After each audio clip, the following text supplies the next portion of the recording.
The Wall Street Journal has published an article that is already being called sensational. It describes how, during NATO military exercises in Estonia in May 2025, Ukrainian soldiers invited to play the role of a simulated enemy managed to virtually defeat 2 alliance battalions in just half a day.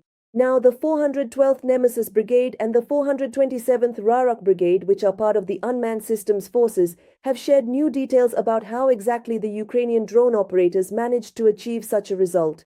In one of the exercise scenarios, a multi-thousand-strong NATO combat group was advancing while on the opposing side a Ukrainian team of UAV crews was operating. A participant in the exercise, a fighter from the 412th Brigade with the call sign Nick, recalls,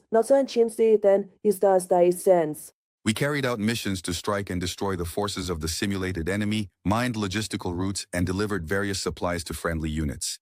The enemy was detected by the aerial reconnaissance crew using the vector system. The Ukrainian team crushed the advancing groups, which were unprepared for mass strikes from various UAV systems." According to the fighter, the Ukrainians had their freedom of action partially restricted. They were ordered to drop munitions not directly on the target, but nearby, so that nothing would fall on anyone's head.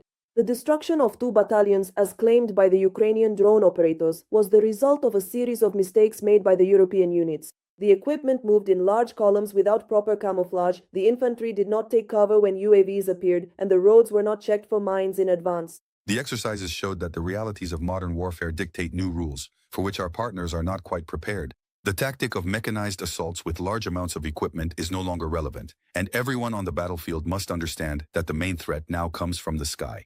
The Wall Street Journal's article about the maneuvers in Estonia is yet another indication that NATO may not be prepared for modern warfare against an equal adversary. In the US, they still claim that the dominance of drones in Ukraine is merely a result of artillery shortages and that the American army can manage without their widespread use. At the same time, during exercises, armored vehicles still operate without any special protection against UAVs. In theory, the threat from FPV drones does not exist.